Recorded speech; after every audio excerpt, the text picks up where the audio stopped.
Vietnam saw 65 different American vehicles enter the combat zone. You know the famous ones. Now meet the rest. Here is every US vehicle used in the Vietnam War. Let's begin with the light transport and utility vehicles. M151 Mutt.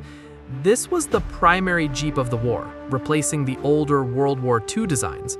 It featured independent suspension, which gave it a smoother ride, but created a dangerous tendency to roll over during sharp turns.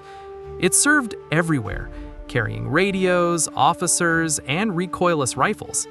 M48 A1. The predecessor to the Mutt, this Willys Jeep was a holdover from Korea that still saw plenty of service in the early years. It was heavier and more rugged than the M151, with a rounded fender design and a waterproof 24-volt electrical system for wading through shallow streams. M422 Mighty Mite. Designed specifically for airborne operations, this tiny vehicle weighed only 1,700 pounds. It had an aluminum body and an air-cooled V4 engine, allowing helicopters to lift it easily. Marines used it in the early years before heavier transport became more readily available. M274 Mechanical Mule. This was essentially a motorized flatbed platform with four-wheel steering. Soldiers could flip the steering column to drive it while walking behind the vehicle or crawling. It was invaluable for hauling ammo crates up steep hills or evacuating wounded men from tight jungle trails. Cushman Model 53. You rarely see this one in movies, but this airborne motor scooter saw limited use. It was a simple, lightweight two-wheeler dropped by parachute to provide rapid mobility for messengers. While not a combat vehicle, it helped navigate the sprawling air bases scattered across the country. Moving on to the logistical backbone, the cargo trucks. M37. Known as the 3/4 ton, this Dodge truck was a reliable workhorse derived from World War II designs. It had great ground clearance and a 6-cylinder engine that was easy to fix. It bridged the gap between Jeeps and heavy trucks, moving squads and supplies to forward camps. M715. This Kaiser Jeep truck replaced the M37 later in the war. It was based on a civilian Gladiator pickup, which caused issues because the chassis wasn't quite tough enough for sustained combat abuse. Despite its flaws, it served as a general-purpose hauler for rear echelon units. M35A2. The legendary Deuce and a Half was the veins of the American war effort. Its multi-fuel engine created a distinctive whistling sound, earning it the nickname Whistler. Soldiers hardened these with steel plates and sandbags to create the first convoy gun trucks. M54. This was the 5-ton big brother to the M35, designed for heavier loads and rougher terrain. With dual rear tires and massive torque, it became the preferred platform for the most heavily armed gun trucks, like the famous Eve of Destruction, equipped with quad 50 cal machine guns. M52 Tractor. When supplies needed to move on paved roads or hard-packed dirt, this 5-ton tractor pulled the semi-trailers. It was crucial for port logistics, moving massive amounts of cargo from the docks in Cam Bay to the inland distribution hubs. M123. This 10-ton tractor was a monster designed for the heaviest hauling jobs. It was primarily used to pull the M15 low-bed trailer carrying main battle tanks like the Patton. Its huge gasoline engine drank fuel, but it was one of the few things that could move heavy armor. M125. Sharing the chassis of the 10-ton tractor, this was the cargo truck version. It was used for moving massive artillery shells and heavy engineering equipment. The sheer size of this truck made it difficult to use on narrow village roads, keeping it mostly on main supply routes. M520 Gore. One of the strangest vehicles of the war, this articulated tactical truck looked like specialized construction equipment. It was amphibious and had massive tires that allowed it to swim through mud that stopped everything else. It was ugly, but it always delivered the ammo. M561 Gama Goat. This 6x6 articulated vehicle was designed to go where Jeeps couldn't. It had an aluminum body and a unique joint in the middle that allowed the cab and bed to twist independently. It was incredibly loud and mechanically complex, making it unpopular with the motor pool mechanics. Next up, we have the tracked carriers and their many variants. M113 ACAV. The Armored Cavalry Assault Vehicle was a field-modified M113 APC. Crews added a circular shield for the commander's 50 cal and gun shields for 2 side-mounted M60 machine guns. It transformed the boxy taxi into a fighting vehicle capable of busting through jungle ambushes. M113 Dozer. This was a standard M113 fitted with a hydraulic dozer blade on the front. It was vital for engineering units, allowing them to clear fields of fire around bases or push wrecked vehicles off the road while staying under armor protection during a firefight. M577. Recognizable by its raised roof, this variant served as a mobile command post. The extra headroom allowed officers to stand up and work over map boards and radios. Inside, it was packed with communication gear to coordinate artillery and airstrikes for the infantry. M132 Zippo. Built on the M113 chassis, this vehicle replaced the main gun with a flamethrower turret and a 200-gallon fuel tank. It was a psychological tear weapon used to burn away dense vegetation and clear enemy bunkers that were resistant to small arms fire. M106 Mortar Carrier. This carrier had a large circular hatch in the roof and a turntable mounting a 4.2-inch heavy mortar. It allowed crews to fire heavy indirect support from inside the vehicle, then quickly drive away before the enemy could triangulate their position for counter-battery fire. M125 Mortar Carrier. Similar to the M106, this version carried the smaller 81mm mortar. It gave mechanized infantry platoons their own immediate artillery support. The floor was reinforced to handle the recoil, and it carried plenty of ammunition racks for sustained fire missions. M548. This unarmored cargo carrier used the same suspension and engine as the M113. It was essentially a tracked flatbed truck designed to haul ammunition to artillery batteries in muddy terrain, where wheeled trucks would get stuck. It was vulnerable, but essential for keeping the guns fed. M114. Intended as a fast scout vehicle, this small tracked carrier was a failure in Vietnam. Its front hull overhang caused it to get stuck entering and exiting rice paddies, and it was underpowered. The Army quickly withdrew it and replaced it with the more reliable M113. LVTP-5. The Amtrak was a massive amphibious landing craft used by the Marines. It could carry 34 troops and swim from ship to shore. However, its fuel tanks were located in the floor, making it incredibly dangerous if it hit a mine, often resulting in catastrophic explosions. LVTH-6. This was the fire support version of the massive Marine Amtrak. Instead of just carrying troops, it mounted a 105mm howitzer in a rotating turret. It provided direct artillery support during amphibious assaults and could act as a makeshift tank in the rice paddies. LVTE-1.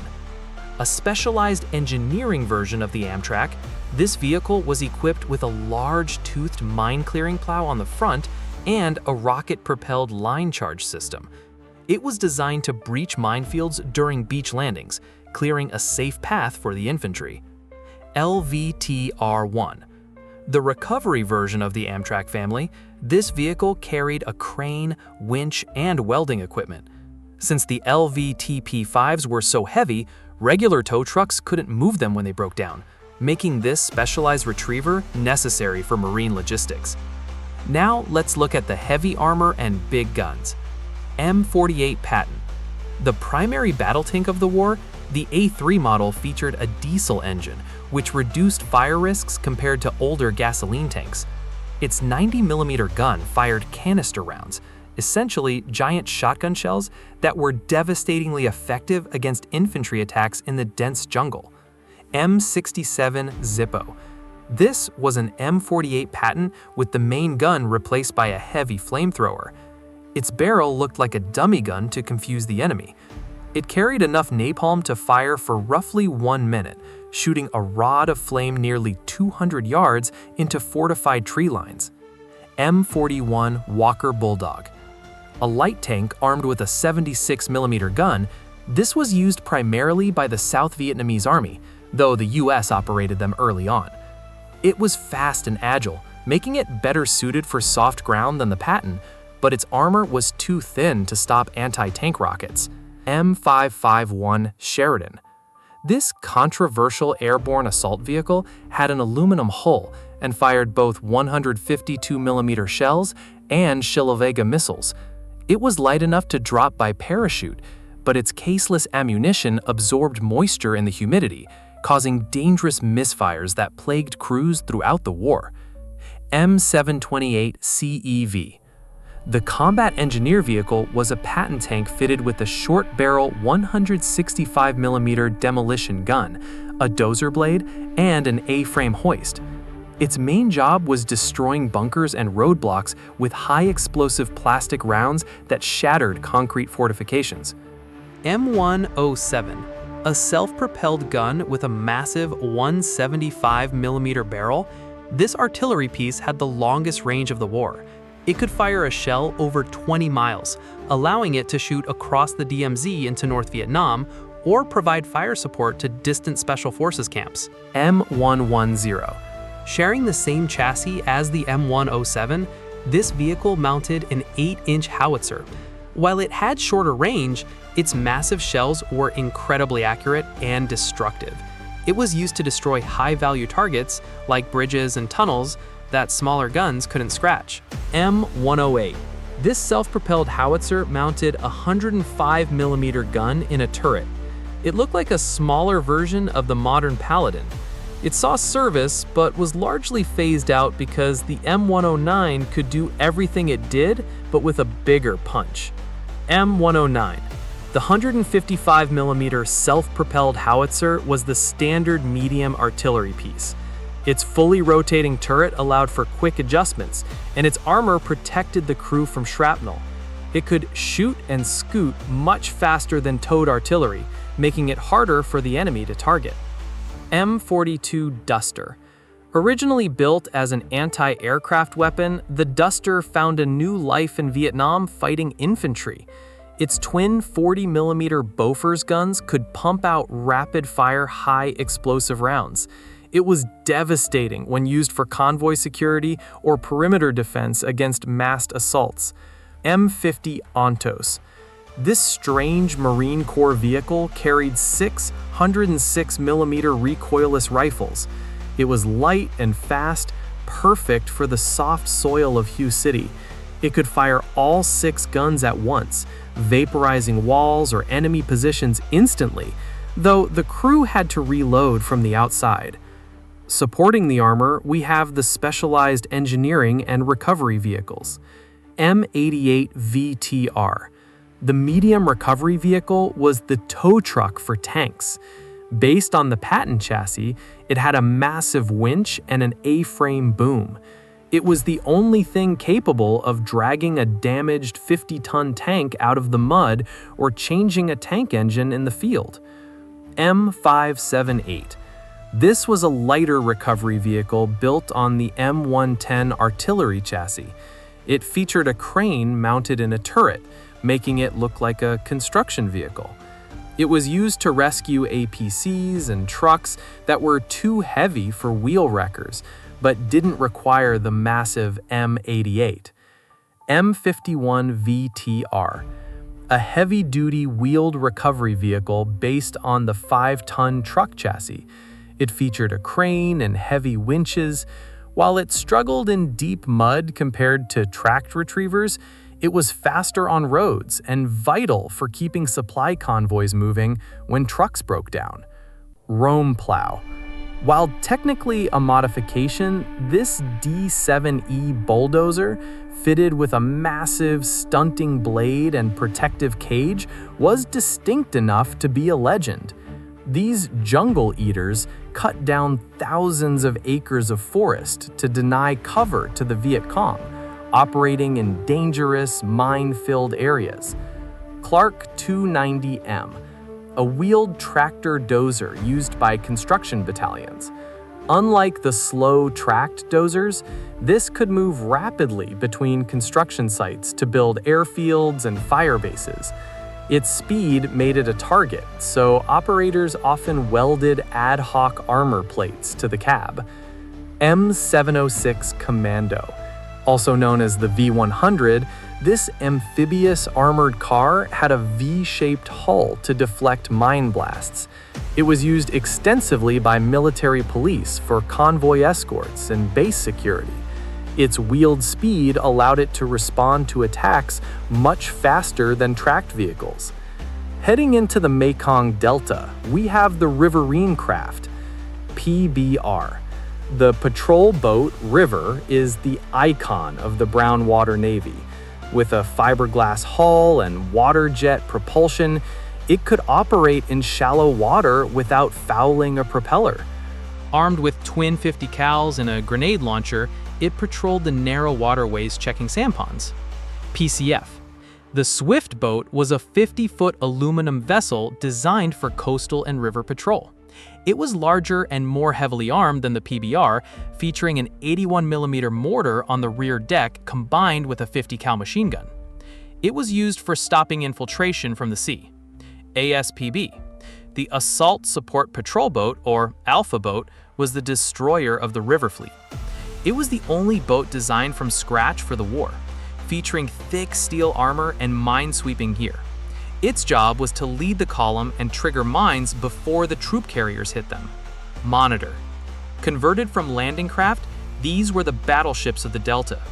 They were slow and heavily armored, often mounting a 105mm howitzer or a 40mm turret taken from other vehicles. They provided the heavy direct fire needed to suppress enemy bunkers on the riverbanks. ATC. The Armored Troop Carrier, or Tango Boat, was the water taxi for the mobile Riverine force.